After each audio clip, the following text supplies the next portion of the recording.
शेतकरी मित्र संदीप या चॅनेलवर सगळ्यांचे सहर्ष स्वागत. आपण सोयाबीनबद्दल उगवण क्षमता चेक करण्यासाठी गेल्या आठवड्यात आपण एक व्हिडिओ टाकलेला होता. त्याच व्हिडिओच्या माध्यमातून आपण बीज प्रक्रिया केलेली होती. त्याची आपण 5व्या दिवशी आपण ते बीज किती उगवलंय, ते उगवलेलं बी आपण त्याची क्षमता पाहण्यासाठी आपण हा व्हिडिओ बनवलेला आहे. तरी आपण या व्हिडिओच्या माध्यमातून उगवण क्षमता चेक केल्यानंतरनं त्याचं उत्पादनात काय फरक होतो ही सर्व माहिती आपण या व्हिडिओच्या माध्यमातून देणार आहे.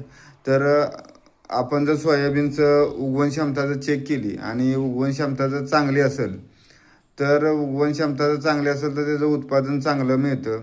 सरासरी 80 बिया जर उगवल्या तर ती चांगलं बियाणं आहे असं समजून जायचं. 70 उगवल्या तर मिडियम बियाणं आहे असं समजून जायचं. सरासरी 70 बिया उगवणं अतिशय गरजेचं आहे. जर 90-95 जर बी उगवली त्याची उगवण क्षमता एक नंबर उत्कृष्ट आहे अशी समजायची. अशा पद्धतीनं आपण बियाणं 5 दिवसापूर्वी उगवण क्षमता चेक करायला टाकलेलं होतं. आज ते आपण परत पाहत आहे त्याची उगवण क्षमता किती आहे. तर आपण आता त्याची काउंटिंग वगैरे केलेलं आहे.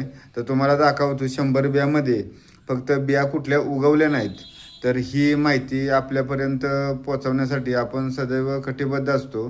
तरी आपल्या चॅनलला सबस्क्राईब करा. सर्व माहिती जास्तीत जास्त कोरडवाहू शेतीमध्ये सुद्धा जास्तीत जास्त उत्पादन घेण्यासाठी किंवा बागायती क्षेत्रात सुद्धा जास्तीत जास्त उत्पादन घेण्यासाठी आपण कशा पद्धतीने आपण टिप्स देणार आहे ही सर्व माहिती आपण तुमच्यापर्यंत पोहोचवणार आहे. तर ही यंदा खताचे सुद्धा रेट गगनाला भेटलेले आहेत. त्याच्यामुळं खत व्यवस्थापन कमी खतात जास्त उत्पादन कसं घ्यायचं आणि कोणत्या टायमिंगला कोणती फवारणी घ्यायची ही सर्व माहिती आपण तुमच्यापर्यंत पोहोचवण्याचा प्रयत्न करणार आहे. तर सर्वप्रथम आपल्या चॅनलला सबस्क्राईब करा आणि आपल्याला तुम्हाला आता व्हिडिओमध्ये किती उगवण झालेले आहे हे आपल्याला दाखवूया. अशा पद्धतीनं आपण बियांचं ह्या बिया उगवलेल्या आहेत. ह्यामध्ये 1 2 3 4 5 6 7 8 9 10 मध्ये 90 बिया उगवलेल्या आहेत.